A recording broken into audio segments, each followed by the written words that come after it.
ସମସ୍ତଙ୍କୁ ନମସ୍କାର। ପ୍ରେଜ୍ ଦ ଲର୍ଡ। ଆଜି ମୁଁ ଧନ୍ୟ ମନେ କରୁଛି ଆଜିର ସୁଯୋଗ ପାଇଁ। ଆଉ ଆଜି ଆମମାନେ ଫିଲିମନ ପୁସ୍ତକ ଅର୍ଥାତ୍ ଅନୁଗ୍ରହ ସୁସମାଚାରର ଶେଷ ପୁସ୍ତକ ବିଷୟରେ ଆଲୋଚନା କରିବା। ଆଉ ଏହି ଫିଲିମନ ପୁସ୍ତକ ପାଉଲଙ୍କ ଦ୍ୱାରା ଲେଖାଯାଇଅଛି। ଆଉ ଏହା ହେଉଛି ଏକ ବ୍ୟକ୍ତିଗତ ପତ୍ରିକା, ଅର୍ଥାତ୍ ପାଉଲ ଫିଲିମନ ନିକଟକୁ ଲେଖିଅଛନ୍ତି। ଆଉ ଏଠାରେ ଅନେକ ଉତ୍ତମ ବିଷୟ ବର୍ଣ୍ଣନା ହୋଇଅଛି। ଆଉ ଫିଲିମନଙ୍କର ଜଣେ ଦାସ, ଯାହାର କି ନା ଅନିସିମ୍ ବୋଲିକି ଥିଲା, ତାଙ୍କ ବିଷୟରେ ଏଠି ବେଶୀ ଭଲରେ ଲେଖା ଅଛି। ତ ଅଧ୍ୟୟନ କରିବା ପୂର୍ବରୁ ଆସନ୍ତୁ ପ୍ରାର୍ଥନା କରିବା। ଧନ୍ୟବାଦ ପ୍ରଭୁ, ସୁନ୍ଦର ସମୟ ଦେଲ, ଯେଉଁ ସମୟରେ କି ପ୍ରଭୁ ତୁମର ପ୍ରେମ ତୁମର ଦାସମାନଙ୍କ ଦ୍ୱାରା କେମିତି ପ୍ରଚାରିତ ହୋଇଅଛି, ତୁମର ସତ୍ୟ ବାକ୍ୟକୁ ବୁଝିବା ନିମନ୍ତେ ସେହି ଅନୁଗ୍ରହ ଦୟା ପ୍ରଦାନ କର। ପ୍ରାର୍ଥନା ଯୀଶୁଙ୍କ ନାମରେ ମାଗିଲୁ, ଆମେନ୍। ଯେମିତିକି ମୁଁ କହିଲି, ଫିଲିମନ ପୁସ୍ତକ ହେଉଛି ଗୋଟିଏ ପର୍ବ। ଆଉ ଏହା ପାଉଲଙ୍କ ଦ୍ୱାରା ଲେଖା ଅଛି, ଯେତେବେଳେ କି ପାଉଲ ଅନୁଗ୍ରହ ସୁସମାଚାର ପାଇଁ ବନ୍ଦୀରେ ଅଛନ୍ତି। ଆଉ ବନ୍ଦୀ ସମୟରେ ଥାଇକି ସେ ସୁସମାଚାରର ପୁସ୍ତକ ଗୋଟେ ଲେଖନ୍ତି।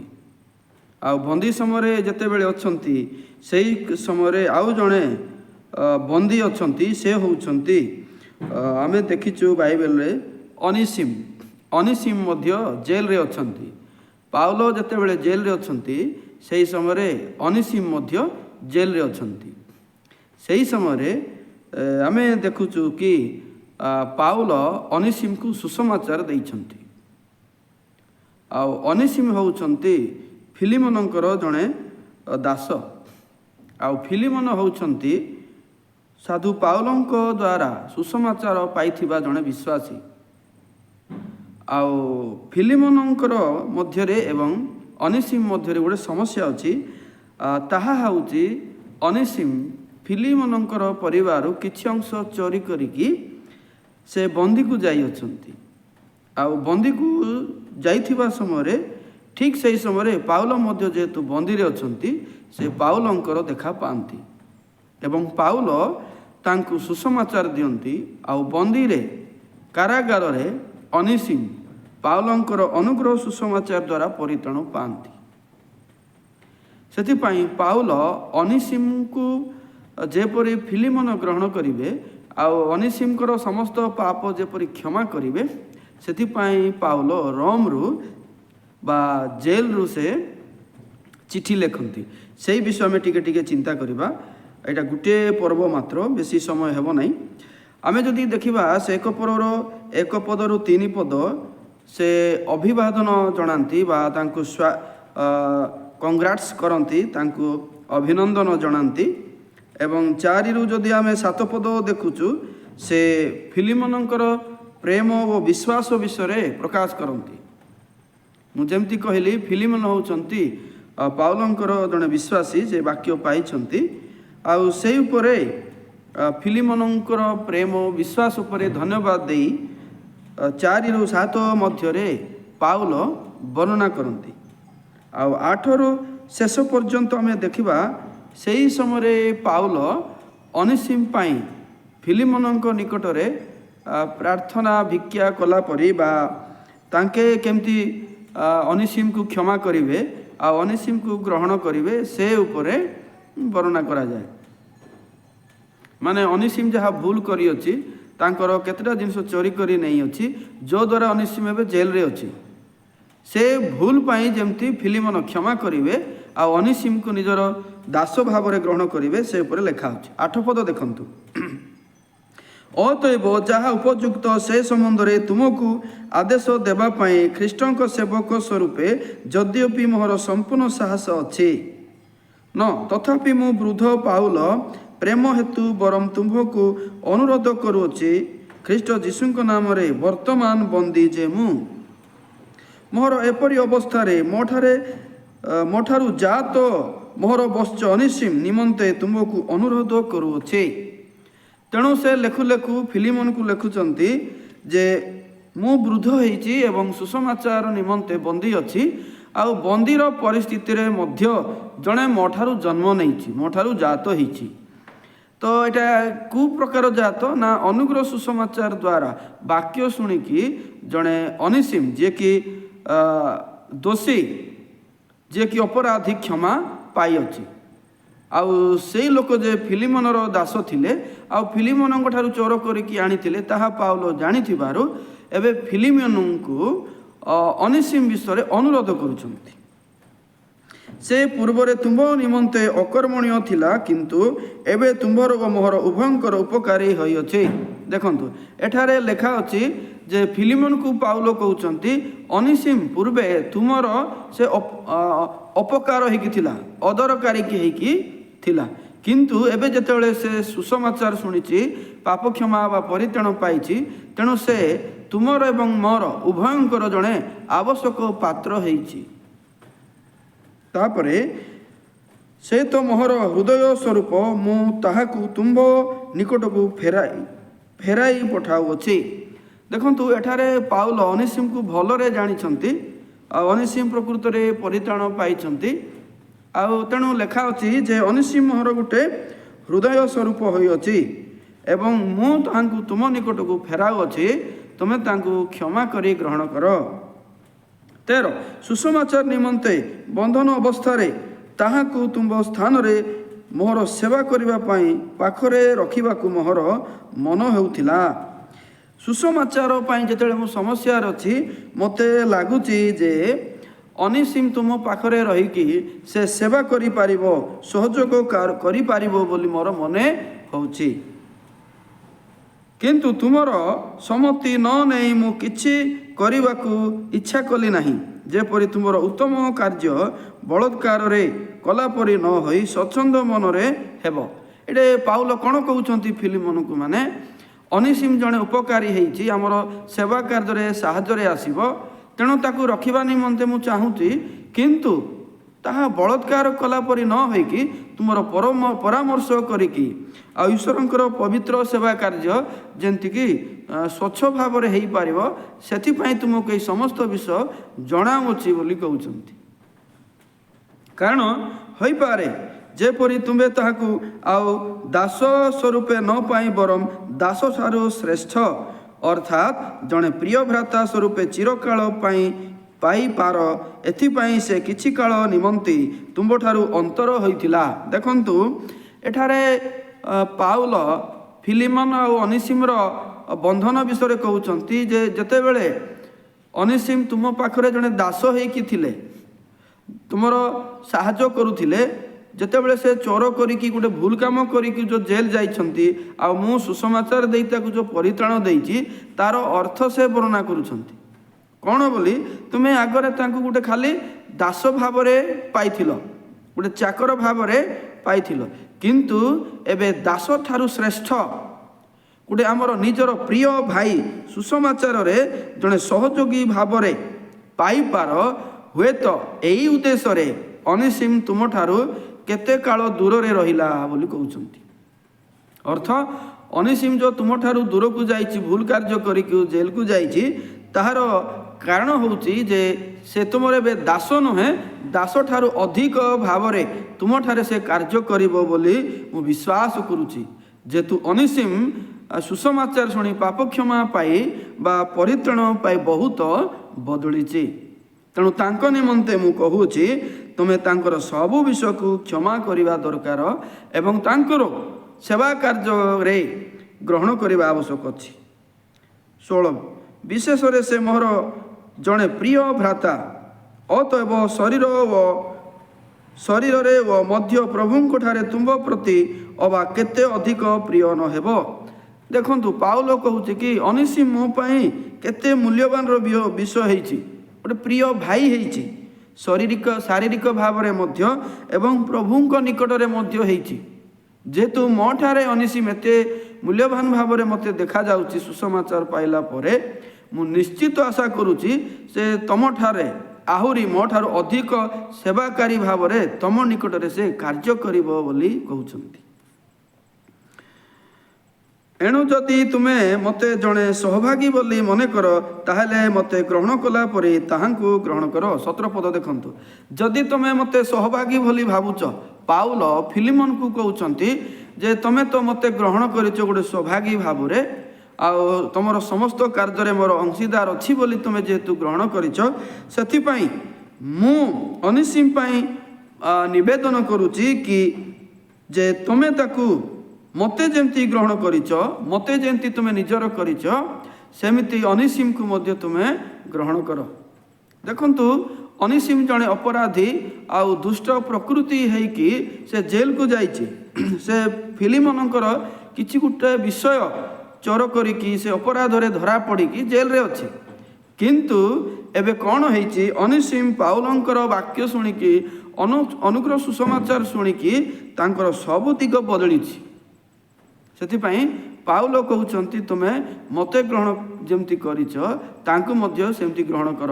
ତୁମେ ସନ୍ଦେହରେ ପଡ଼ ନାହିଁ, ସେ ଲୋକ ବହୁତ ଭଲ, ବହୁତ ବଦଳିଛି। ହଁ, ସେ ଆଗରେ ଖରାପ ଥିଲା, କିନ୍ତୁ ଏବେ ବହୁତ ମୂଲ୍ୟବାନ ବ୍ୟକ୍ତି ହେଇଛି। ଯଦି ସେ ତୁମ ପ୍ରତି କୌଣସି ଅନ୍ୟାୟ କରିଥାଏ ବା ତୁମଠାରେ ଋଣୀ ହୋଇଥାଏ, ତେବେ ତାହା ମୋ ହିସାବରେ ରଖ। ଦେଖ, ମାନେ ପାଉଲଙ୍କର ହୃଦୟକୁ ଦେଖିଲେ ବଡ଼ ଆଶ୍ଚର୍ଯ୍ୟ ଲାଗୁଛି। ସେ ଫିଲିମନକୁ କହନ୍ତି ଯେ ଅନିସିମ ଯଦି କୌଣସି ବିଷୟ ତୁମଠାରେ ଋଣୀ ହେଇଛନ୍ତି, ବାକି ହେଇଛନ୍ତି, ଚୋର କରିକି ନେଇଛନ୍ତି, ତୁମେ କ୍ଷମା କର, ଆଉ ଯାହା ସେ ନେଇଛନ୍ତି ସମ୍ଭବ ହେଲେ ତୁମେ ମୋ ଖାତାରେ ବା ମୋର ହିସାବରେ ରଖ, ମୁଁ ତାହା ବୁଝିବି। ମୋତେ ତୁମେ ତାଙ୍କ ବଦଳରେ ଋଣୀ କର, ମାତ୍ର ତୁମେ ତାଙ୍କୁ ଗ୍ରହଣ କର ବୋଲି ପାଉଲ କହନ୍ତି। ମୁଁ ପାଉଲ ହସ୍ତରେ ଏହା ଲେଖିଦେଉଛି, ମୁଁ ତାହା ପରିଶୋଧ କରିବି। ତୁମେ ନିଜେ ଯେ ମୋ ନିକଟରେ ଚିର ଋଣୀ, ଏ ବିଷୟରେ ମୁଁ ଆଉ କହିବାକୁ ଇଚ୍ଛା କରୁନାହିଁ। ଏଠାରେ ପାଉଲ କହୁଛନ୍ତି, ମୁଁ ନିଜେ ସାକ୍ଷ୍ୟ ଦେଇ କହୁଛି, ସେ ଯାହା ବି ତୁମର କ୍ଷତି କରିଛି ତୁମେ ରାଗ ନାହିଁ। ମୁଁ କଥା ଦେଉଛି, ତୁମେ ମୋତେ ବିଶ୍ୱାସ କର, ଆଉ ମୁଁ ବରଂ ଶୁଝିଦେବି, କିନ୍ତୁ ତାଙ୍କୁ ତୁମେ ଗ୍ରହଣ କର, ତାଙ୍କୁ ତୁମେ କ୍ଷମା କର, ତାଙ୍କୁ ତୁମେ ନିଜର କର ବୋଲି କହନ୍ତି। ଏପରି ତୁମ ଭିତରେ ମୋ ଭିତରେ ଦେଖିଲେ ଅନେକ ପରସ୍ପର ଋଣୀ ହେବାର ବିଷୟ ଅଛି। ଆଉ ଏ ବିଷୟ ମୁଁ କ'ଣ ପାଇଁ କହିବି? ଯଦି ଅନିସିମ ଭୁଲ କରିଛି, ଆଉ ମୋ ହିସାବରେ, ମୋ ଦୃଷ୍ଟିରେ ମୁଁ ଚାହୁଁଛି ତୁମେ କ୍ଷମା କର, ଆଉ ବରଂ ତାହାର ପରିଶୋଧ ମୁଁ କରିବି ବୋଲି କହନ୍ତି। 20 ହଁ ଭାଇ, ପ୍ରଭୁଙ୍କ ସୌଭାଗ୍ୟତାରେ ତୁମ ଦ୍ୱାରା ମୋର ଲାଭ ହେଉ, ଖ୍ରୀଷ୍ଟଙ୍କଠାରେ ମୋର ହୃଦୟକୁ ଆଶ୍ୱାସ ଦିଅ। ଏତେ ଦେଖ କେମିତି ସେ ରିକ୍ୱେଷ୍ଟ କରୁଛନ୍ତି, ରେ ଫିଲିମନ, ମୁଁ ଚାହୁଁଛି ଆଉ ମୋ ଦ୍ୱାରା ଯେଉଁଟା ଲାଭ ହେଇଛି ତାହା ତୁମେ ଯଦି ଯେତେବେଳେ ଗ୍ରହଣ କରିବ ସେଇଟା ଆହୁରି ଲାଭବାନ ହେବ। ଅର୍ଥାତ୍ ମୁଁ ଅନିମସକୁ ଯେଉଁ ସୁସମାଚାର ଦେଇଛି, ଯେଉଁ ଲାଭ କରିଛି, ଆଉ ସେଇ ଜିନିଷ ଏତେ ଲାଭ ହେବା ଦରକାର। ତୁମେ ଯେତେବେଳେ ଗ୍ରହଣ କରିବ, ତାକୁ କ୍ଷମା କରିବ, ମୁଁ ଆଶ୍ୱାସିତ ହେବି, ମୁଁ ଖୁସି ହେବି, ମୁଁ ଆନନ୍ଦ ହେବି ବୋଲି କହନ୍ତି। ତୁମର ଆଜ୍ଞାବହତାରେ ମୋର ବିଶ୍ୱାସ ଥିବାରୁ ମୁଁ ଲେଖୁଅଛି, ମୁଁ ତୁମକୁ ଲେଖୁଅଛି। ମୁଁ ଜାଣେ ଯେ ମୁଁ ଯାହା କହୁଅଛି ତୁମେ ତାଠାରୁ ଅଧିକ ମଧ୍ୟ କରିବ। ପାଉଲ ଫିଲିମନକୁ ଆହୁରି କହନ୍ତି, ତୁମେ ମୋର ଅନେକ କଥା ବାଧ୍ୟ ହେଇଛ, ଅନେକ କଥା ମୋର ରକ୍ଷା କରିଛ। ସେଥିପାଇଁ ମୁଁ ବିଶ୍ୱାସ କରି କହୁଛି ଯେ ଏବେ ମଧ୍ୟ ଗୋଟେ ଅନୁରୋଧ କରୁଛି ଯେ ଆନିମସକୁ ତୁମେ କ୍ଷମା କରି ସବୁ ଦୋଷ ଛାଡ଼ି ଦେଇକି ତୁମେ ଗୋଟେ ଦାସ ଭାବରେ ନୁହେଁ, ମାତ୍ର ପ୍ରଭୁଙ୍କର ସେବକ, ତୁମର ନିଜର ଭାଇ ବୋଲି ଗ୍ରହଣ କର। ଯେହେତୁ ତୁମେ ଏ ପ୍ରକାର ଅନେକ କଥା ମାନିଅଛ, ଆଉ ମୋର କଥା ବି ମାନିବ। ମୁଁ ଆଶା କରୁଛି ମୁଁ ଯେତିକି ଲେଖୁଛି ତାଠାରୁ ମଧ୍ୟ ଅଧିକ ବିଷୟ ତୁମେ ଅନିସିମ ପ୍ରତି କରିବ ବୋଲି କହୁଛନ୍ତି। ସେଥି ସଙ୍ଗେ ସଙ୍ଗେ ମୋର ରହିବା ସ୍ଥାନ ମଧ୍ୟ ପ୍ରସ୍ତୁତ କରି ରଖ, କାରଣ ତୁମମାନଙ୍କ ପ୍ରାର୍ଥନା ଦ୍ୱାରା ତୁମେମାନେ ଯେ ମୋତେ ଫେରି ପାଇବ, ମୁଁ ଏହା ଆଶା କରୁଛି। ଆହୁରି ପାଉଲ କହୁଛନ୍ତି, ମୋର ରହିବା ପାଇଁ ମଧ୍ୟ ଯୋଗେ ଜାଗା ପ୍ରସ୍ତୁତ କରିଥାଅ, ଆଉ ମୁଁ ଆଶା କରୁଛି ମୁଁ ଆସିବି ଏବଂ ସେଠାରେ ରହିବି, ଆଉ ଜେଲରୁ ବାହାରିବି ବୋଲି କହୁଛନ୍ତି। 23ରେ ଶେଷ ଶୁଭେଚ୍ଛା ବିଷୟ କହନ୍ତି, ଆଉ ତାଙ୍କର ଏଫ୍ରାପା ଏବଂ ଯେ ମାର୍କ, ଆରିକାର୍ଖ, ଦିମା, ଲୁକ ଏ ସମସ୍ତଙ୍କୁ ମଧ୍ୟ ନମସ୍କାର ଜଣାନ୍ତି। ଆଉ ପ୍ରଭୁ ଯୀଶୁ ଖ୍ରୀଷ୍ଟଙ୍କର ସହଭାଗିତା ଆତ୍ମା ତମମାନଙ୍କର ନିକଟବର୍ତ୍ତୀ ହବ ବୋଲି କୁହନ୍ତି। 24 ପଦ, ଆମମାନଙ୍କ ପ୍ରଭୁ ଯୀଶୁ ଖ୍ରୀଷ୍ଟଙ୍କ ଅନୁଗ୍ରହ ତୁମମାନଙ୍କ ଆତ୍ମାଙ୍କ ସହବର୍ତ୍ତୀ ହେଉ। ତ ଏଠାରେ ବେଶୀ ମୂଲ୍ୟବାନ ବିଷୟ ଆମେ ଆଲୋଚନା କଲୁ ଯେ ଫିଲିମନଙ୍କର ଦାସ କିଏ କିଏ ଅନିସିମ୍ ଭୁଲ କରିକି ଜେଲରେ ପଡ଼ିଥିଲେ। ଠିକ୍ ସମୟରେ ପାଉଲ ମଧ୍ୟ ସେଠାରେ ଥିଲେ ଆଉ ପାଉଲ ତାଙ୍କୁ ଦେଖା ପାଇକି ଜେଲରେ ତାଙ୍କୁ ସୁସମାଚାର ଦେଲେ। ତେଣୁ ସେ ଏବେ କ'ଣ କରନ୍ତି ନା ପାଉଲ ଜେଲରୁ ଫିଲିମନଙ୍କୁ ଚିଠି ଲେଖନ୍ତି, ତୁମେ ଅନିସିମ୍କୁ ଯେମିତି ଦେଖିଥିଲ ସେ ସେମିତି ନାହିଁ। ହଁ ସେ ଭୁଲ କରିଛି କିନ୍ତୁ ଏବେ ସେ ବଦଳିଛି ସୁସମାଚାର ଦ୍ୱାରା। ପାପ କ୍ଷମା ପାଇକି ସେ ପୁରା ନୂଆ ଲୋକ ହେଇଛି, ପୁରା ଆଦରର ପାତ୍ର ହେଇଛି, ମୂଲ୍ୟବାନ ବ୍ୟକ୍ତି ହେଇଛି। ତେଣୁ ତାଙ୍କର ସବୁ ଦୁର୍ବଳତା ସବୁ ତୁମେ ପାପ କ୍ଷମା କର, ଆଉ ଯେଉଁ ତୁମର ଯାହା ବି ସେ କ୍ଷତି କରିଛି ମୁଁ ବରଂ ସୁଝିବି, କିନ୍ତୁ ତୁମେ ତାକୁ କ୍ଷମା କର ବୋଲି କହୁଛନ୍ତି। ମୁଁ ଏଇ ପଏଣ୍ଟରେ କିଛି କହିବାକୁ ଚାହିଁବି। ଆପଣମାନେ ଦେଖନ୍ତୁ, ଏଠି ଦୁଇଟା କ୍ୟାରେକ୍ଟରକୁ ପାଇବେ। ଏକ ପାଉଲ ଯେ ପ୍ରଭୁଙ୍କର ଦାସ, ତାର ଜଣେ ବିଶ୍ୱାସୀ ଫିଲିମନକୁ ଅର୍ଡ଼ର ନ କରିକି ଆଦେଶ ନ ଦେଇକି ଅନୁରୋଧ କରୁଛନ୍ତି କେମିତି ସରଳ ଭାବରେ। ଦ୍ୱିତୀୟ ହେଉଛି ଯିଏକି ଅନିସିମ୍, ଯିଏକି ଜଣେ ଦୁଷ୍ଟ ଭାବରେ ଖରାପ ଭାବରେ ମନ୍ଦତା ଭାବରେ ଫିଲିମନ ଘରେ ଥାଇକି ଚୋର କାମ କରିକି ଧରା ପଡ଼ିଥିଲେ, କିନ୍ତୁ ସେଇ ଲୋକ ସାଧୁ ପାଉଲଙ୍କର ସୁସମାଚାର ଶୁଣି ମାନେ ଆଶ୍ଚର୍ଯ୍ୟ ଭାବରେ କେତେ ମୂଲ୍ୟବାନ ବ୍ୟକ୍ତି ଭାବରେ ବଦଳିଛନ୍ତି।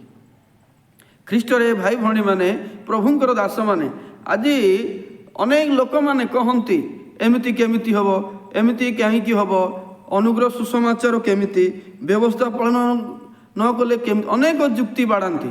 କିନ୍ତୁ ଗୋଟିଏ ବିଷୟ ମୁଁ କହିବି, ଯଦି ଆପଣମାନେ ନିଜକୁ ଜାଣନ୍ତି ମୁଁ ଜଣେ ପାପୀ, ମୁଁ ଜଣେ ମନ୍ଦ ଲୋକ, ଆଉ ପ୍ରଭୁ ଯୀଶୁଙ୍କ ଦ୍ୱାରା ତାଙ୍କର ମୃତ୍ୟୁ ସମାଧି ପୁନରୁତ୍ଥାନ ଦ୍ୱାରା ମୋତେ ଉଦ୍ଧାର କରିଛନ୍ତି, ଏହି ମହାସତ୍ୟ ଯଦି ଜାଣିବେ ଆପଣ ପାପ କ୍ଷମା ପାଇବେ। ପାପ କ୍ଷମା ପାଇବାର ନିହାତି ଆବଶ୍ୟକ। ଏଥିପାଇଁ ମଣିଷ ନରକକୁ ଯିବ। ତେଣୁ ନରକରୁ ରକ୍ଷା ପାଇବା ପାଇଁ ମଣିଷର ନିଜଠାରେ କୌଣସି ଏ ପ୍ରକାର ଶକ୍ତି ସାମର୍ଥ୍ୟ ନାହିଁ। ସେଥିପାଇଁ ସେ ଯୀଶୁଙ୍କୁ ଗ୍ରହଣ କରିବାକୁ ପଡ଼ିବ। ତେଣୁ ଯେତେବେଳେ ଯୀଶୁଙ୍କର ଏହି ସୁସମାଚାର ସେ ଗ୍ରହଣ କରିବ, ଆପଣ ଯିଏ ବି ହୁଅନ୍ତୁ ନା କାହିଁକି, ଆପଣ ଏତେ ମୂଲ୍ୟବାନ ବ୍ୟକ୍ତି ହେବେ, ଏତେ ଆଶ୍ଚର୍ଯ୍ୟ ବ୍ୟକ୍ତି ହେବେ, ନିଜେ କେବେ ମଧ୍ୟ ତାହା ଜାଣିନଥିବେ।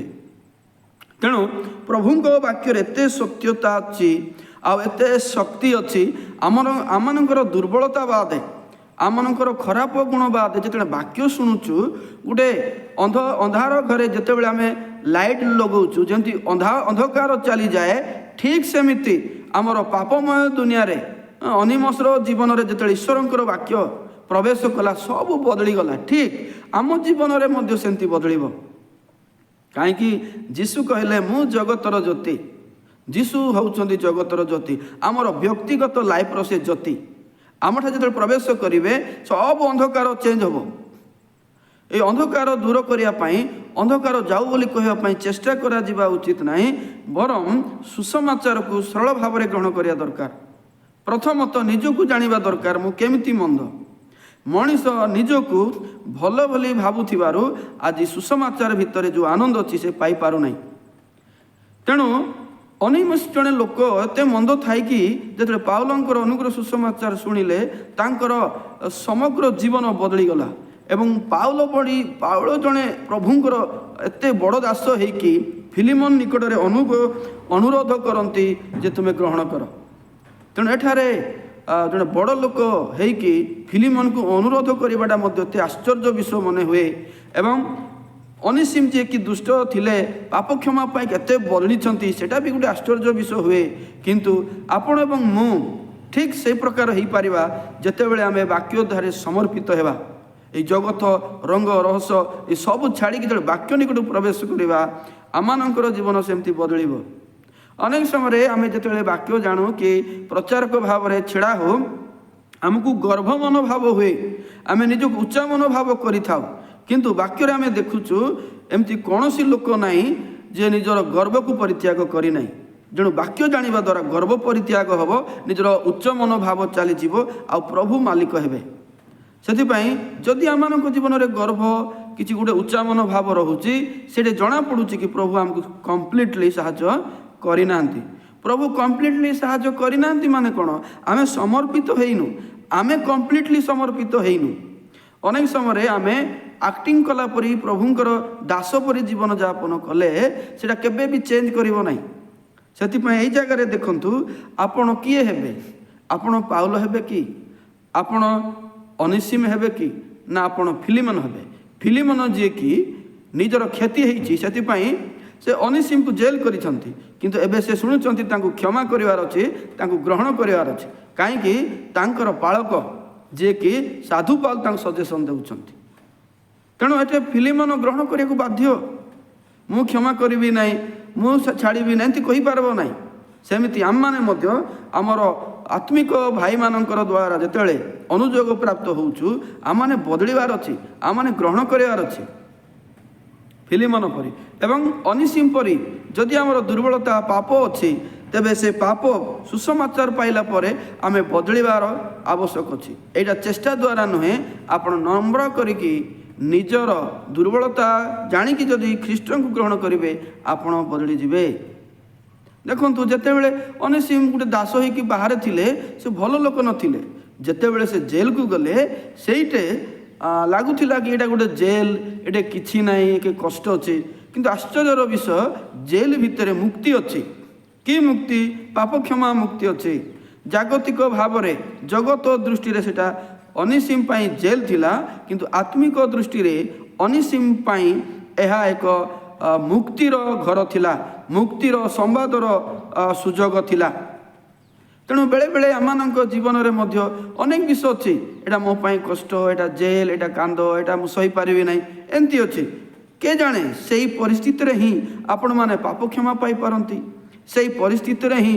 ईश्वर प्रेम पाई पारंती से सब बेले ईश्वर आड़ को अनातु ईश्वर कुआड़ू केहू पटे आमको वाक्य कहती आउ गोटे विषय पाउलंक परी जदि आम देखा आम जिते बड़े सुसमाचार सीनियर जूनियर भाव में कार्य करूँ गोटे क्रमागत भाव में गोटे बड़ सान भाव में गणना करा जाऊ सेते बेले आमको लगे मुझी ऑर्डर देवी मुझी से आदेश देवी किंतु बाइबल रे देखंतु आश्चर्य पाउलंकर जीवन से वृद्धा होती बुढ़ा होती तथापि फिलिमन को से अनुरोध करती आदेश करती नहीं तेणु आमे क्या भी आदेश न करिकी अनुरोध मूलक भद्र भाव में आत्मिक व्यक्ति मान को कढ़ेबार अच्छी से से गोटे पद कहले मु तुमको पचारिकी ही करने को इच्छा कली कारण जबरदस्ती करवाटा भल ना कहीं आत्मिकतार से विशृंखला हेब बोली कहते अर्थात पाउल भी जानी फिलिमन जड़े आत्मिक व्यक्ति तेणु आत्मिक व्यक्ति को